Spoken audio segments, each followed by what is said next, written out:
السلام علیکم پیارے دوستو، آج ہم صدام حسین کی زندگی کے بارے میں معلومات حاصل کرنے جا رہے ہیں۔ صدام حسین 28 اپریل 1937 کو بغداد کے شمالی شہر تکریت کے ایک غریب گھرانے میں پیدا ہوئے۔ صدام حسین عراقی صدر اور بیس پارٹی کے سربراہ تھے۔ صدام حسین کے ابتدائی زندگی والد کی جلد ہی وفات کے بعد ان کی والدہ انہیں اپنی رشتہ داروں کے پاس چھوڑ کر کسی اور گاؤں چلی گئی۔ چند سال بعد انہوں نے دوسری شادی کر لی۔ سوتیلے والد کا صدام حسین کے ساتھ برتاؤ اچھا نہ تھا۔ صدام حسین کے لیے زندگی مشکل تھی اور اسرائیلی مورخین امتیازیہ برون بتاتے ہیں کہ محلے کے بچے ناام عمر صدام کا مذاق اڑاتے تھے۔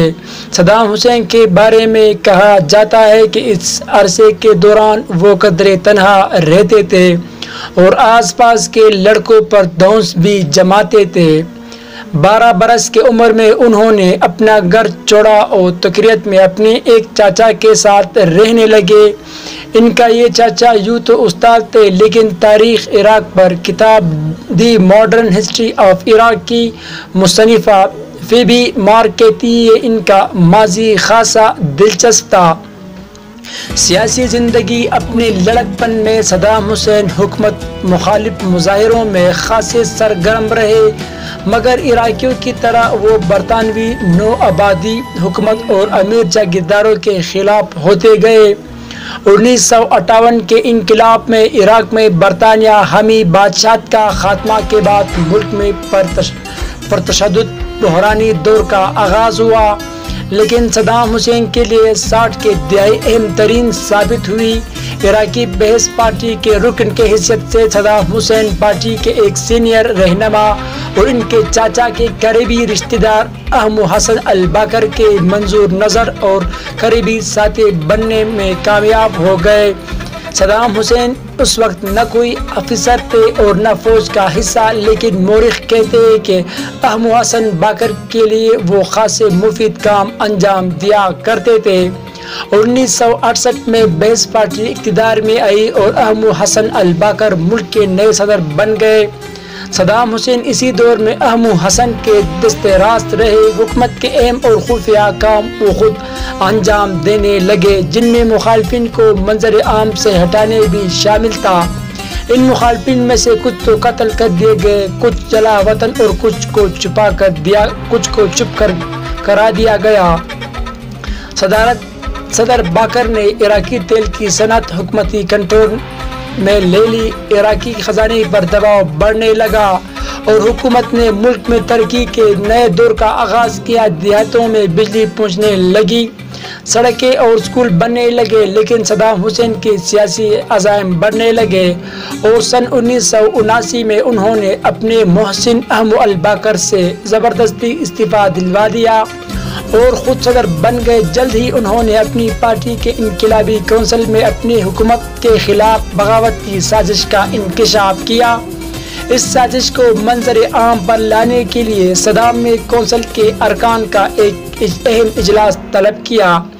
اس میں صدام حسین سٹیج پر بیٹھے سگار پیتے دکھائی دیتے ہیں، جبکہ بغاوت میں ملوث افراد کے نام کے فہرست بآواز بلند پڑتی جاتی ہے اور جو ہی باری باری اجلاس سے باہر لے جا کر گرفتار کر لیا جاتا ہے یا ہلاک کر دیا جاتا ہے۔ اس اجلاس کے شرکاء جذباتی انداز میں بآواز بلند صدر صدام حسین کو اپنی وفاداری کا یقین دلاتے ہیں اور نعرے لگاتے ہیں۔ اس کے بعد بیس پارٹی کے حکومت پر صدر صدام حسین کی شخصیت حاوی ہوتی گئی اور جیسے کہ مورخ فیبی مارک نشاندہی کرتی ہے کہ اگر کوئی سیاسی نظریہ بچا تو وہ صدام اعظم کا تھا۔ آنے والے برسوں میں صدام کی سیاسی عزائم عراق کی حدود سے واضح طور پر بڑھنے لگے۔ وہ خود کو عرب دنیا کا رہنما اور تاریخ میں اپنے آپ کو صلاح الدین ایوبی جیسے سپاہ سالار کے برابر سمجھتے تھے، کیونکہ صلاح الدین بھی تکریت میں پیدا ہوئے۔ ایران پر حملہ صدر صدام حسین کے جرحانہ عزائم کی پہلی مثال جلد ہی 1980 میں اس وقت سامنے آئی جب ان کے فوجوں نے ہمسایہ ملک ایران میں پیش قدمی کی۔ صدر صدام کی توقعات کے برعکس یہ جنگ انہی بڑی مہنگی پڑی۔ 8 برس جاری رہنے والی اس جنگ میں 10 لاکھ افراد ہلاک ہوئے۔ اس کے علاوہ جنگ کے نتیجے میں عراق کے خزانے پر بڑا بوجھ ثابت ہوئی۔ کویت پر حملہ صدر صدام حسین نے ہمسایہ ملک سے اقتصادی مدد مانگی۔ انہوں نے کویت پر عراقی تیل چوری کرنے کا الزام عائد کیا اور مطلوبہ معاوضہ نہ ملنے پر اگست 1990 میں عراقی فوجی کویت پر داخل ہوئے۔ کویت میں داخل ہوئے صدر صدام کو یہ فوجی اقدام بڑا مہنگا پڑا۔ ان کا توقع تھا کہ بڑی طاقتیں جنہوں نے ایران کے خلاف ان کی جنگ میں عراق کا بھرپور ساتھ دیا، ہتھیار اور وسائل فراہم کیے، اب اگر انہیں کھل کر حمایت نہ بھی کرے تو کم از کم مخالفت بھی نہیں کریں گے۔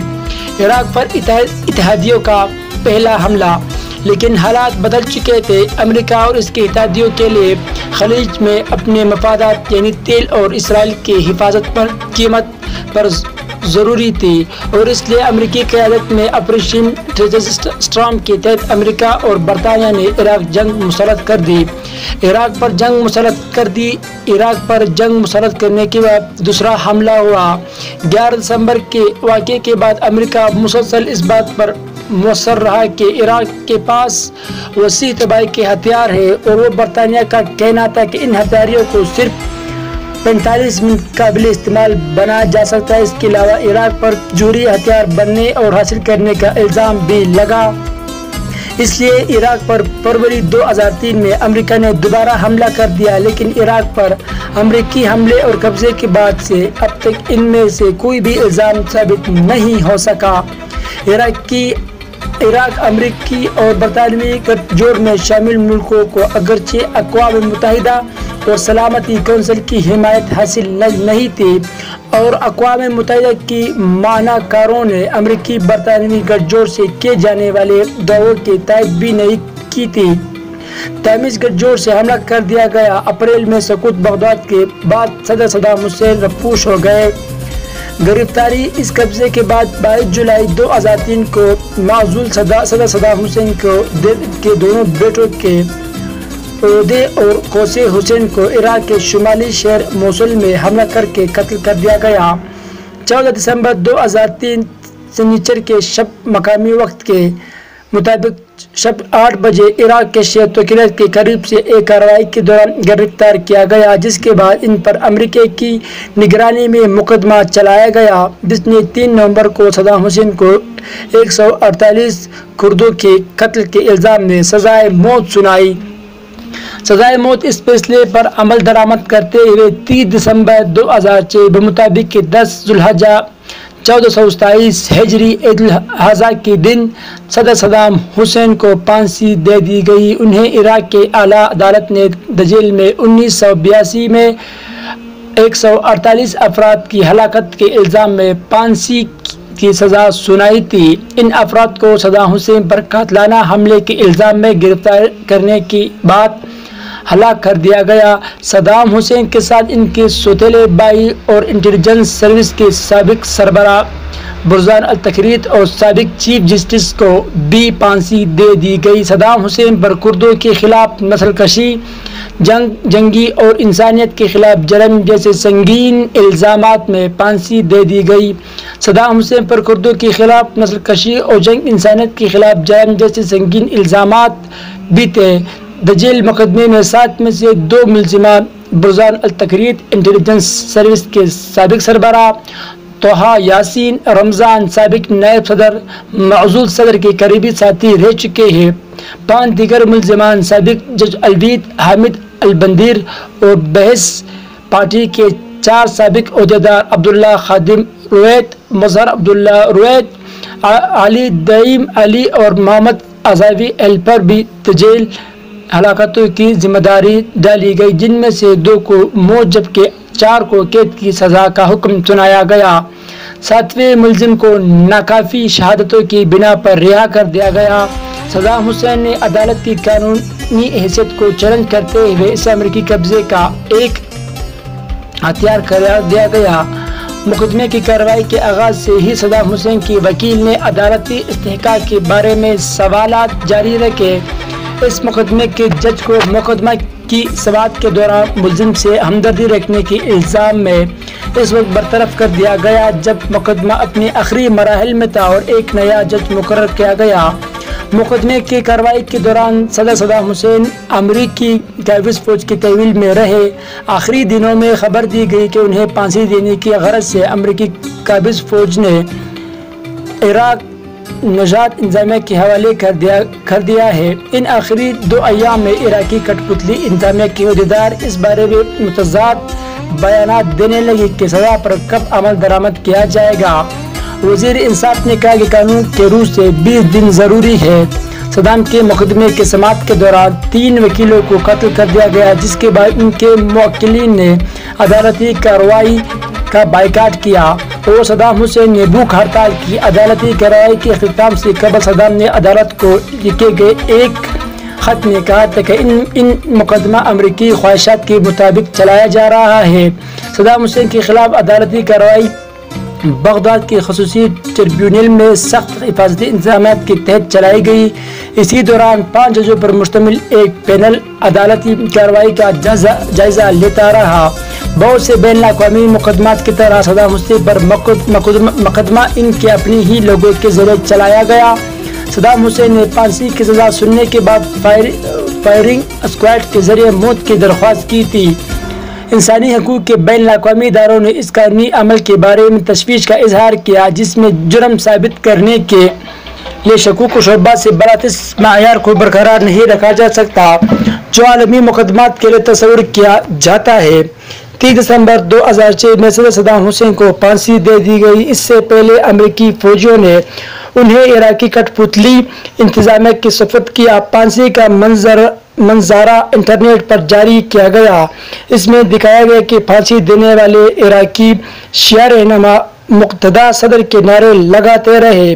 صدام حسین کلمہ شہادت پڑھتے رہے کہ تختہ گرا دیا گیا۔ عالمی مبصرین نے صدام حسین کے حوصلے کی تعریف کی۔ دوستو اگر آپ لوگوں کو میرا یہ معلوماتی ویڈیو پسند آئی ہوئی ہو تو برائے مہربانی اس چینل کو سبسکرائب کریں۔ انشاءاللہ میں اور بھی معلوماتی ویڈیو آپ لوگوں کی خدمت میں پیش کروں گا۔